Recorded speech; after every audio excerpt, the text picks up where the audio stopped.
சென்னையில் உள்ள மீனம்பாக்கம் விமான நிலையம் இந்திய விமான நிலையங்கள் ஆணையத்தால் AAI இயக்கப்படுகிறது. தற்போது இந்த விமான நிலையம் ஆண்டுக்கு 30 மில்லியன் பயணிகளை கையாளும் திறன் கொண்டதாக உள்ளது. வளர்ந்து வரும் சென்னை மாநகரத்தின் தேவைகளை கருத்தில் கொண்டும், பயணிகளின் வசதிகளை கருத்தில் கொண்டும், தொழில் வளர்ச்சியினை கருத்தில் கொண்டும், சரக்கு போக்குவரத்தை அதிகரிக்கும் வகையிலும் புதிய விமான நிலையம் அமைப்பதற்கான தேவை ஏற்பட்டு உள்ளது. புதிய விமான நிலையம் அமைப்பதற்கு தேர்வு செய்யப்படும் இடம் பெரிய அளவில் விவசாயிகளை பாதிக்காத வகையிலும், அதிக அளவில் குடியிருப்புகளை அகற்றாத வகையிலும் அமைய வேண்டும். ஆனால் முந்தைய அரசு விவசாயிகளை பெரிய அளவில் பாதிக்கும் வகையிலும், குடியிருப்புகளை அதிக அளவில் அகற்றும் வகையிலும் விமான நிலையத்தை அமைப்பதற்கான முயற்சிகளை மேற்கொண்டது. ஏகனாபுரம் மற்றும் இதர கிராம மக்கள் இந்த விமான நிலையம் அமைப்பதை எதிர்த்து நடத்திய போராட்டங்களை அறிந்து நான் அங்குள்ள மக்களின் குறைகளை கேட்டறிந்து பின்வரும் அறிவிப்புகளை வெளியிட்டேன். சென்னை பரந்தூர் மற்றும் அதனை சுற்றியுள்ள 12 கிராமங்களில் அமைய இருக்கும் விமான நிலையத்தை எதிர்த்து போராடும் மக்களுடன் நான் உறுதியாக நிற்கிறேன்.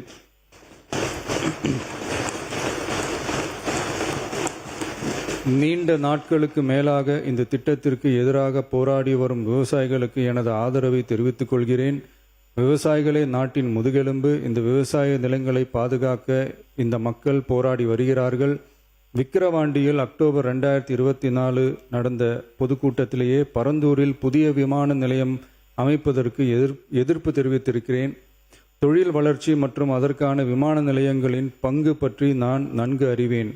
அதற்கான என்னுடைய முழு ஆதரவும் உண்டு. ஆனால் பரந்தூரில் இந்த திட்டம் அமையக்கூடாது. இந்த திட்டம் குறித்து அரசு மறுபரிசீலனை செய்ய வேண்டும்.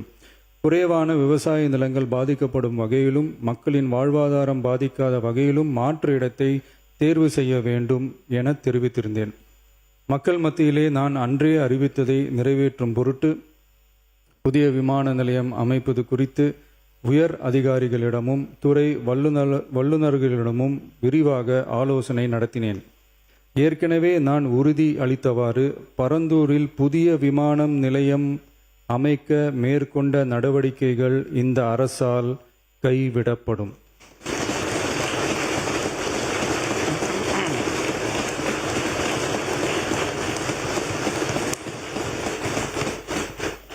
விவசாய நிலங்கள் மற்றும் குடியிருப்புகளுக்கு பெரிய அளவில் பாதிப்பு ஏற்படாதவாறு புதிய விமான நிலையம் அமைப்பதற்கான பொருத்தமான சில மாற்று இடங்கள் தேர்வு செய்யப்பட்டுள்ளன.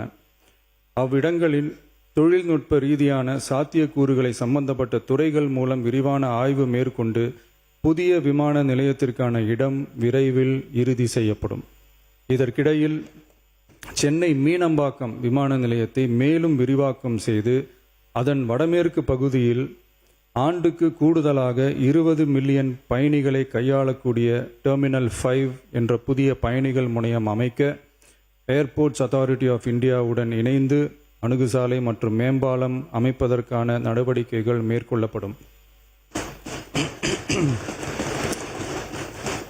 சென்னை மீனம்பாக்கம் விமான நிலையத்தில் தற்போது நடைபெற்று வரும் டெர்மினல் 3 பயணிகள் முனையம் கட்டுமான பணிகள் முடிவுற்ற பின் ஆண்டுக்கு 35 மில்லியன் பயணிகளை கையாளக்கூடியதாக இருக்கும். மேலும் புதிய டெர்மினல் 5 பயணிகள் முனையம் செயலாக்கத்திற்கு பிறகு ஆண்டுக்கு மொத்தம் 55 மில்லியன் பயணிகளை கையாளக்கூடியதாக இவ்விமான நிலையம் இருக்கும். இதன் மூலம் சென்னை விமான நிலையத்தின் சேவைகள் மேம்படுத்தப்படுவதோடு பயணிகளின் போக்குவரத்து தேவை புதிய விமான நிலையம் அமைக்கப்படும் வரை பூர்த்தி செய்யப்படும்.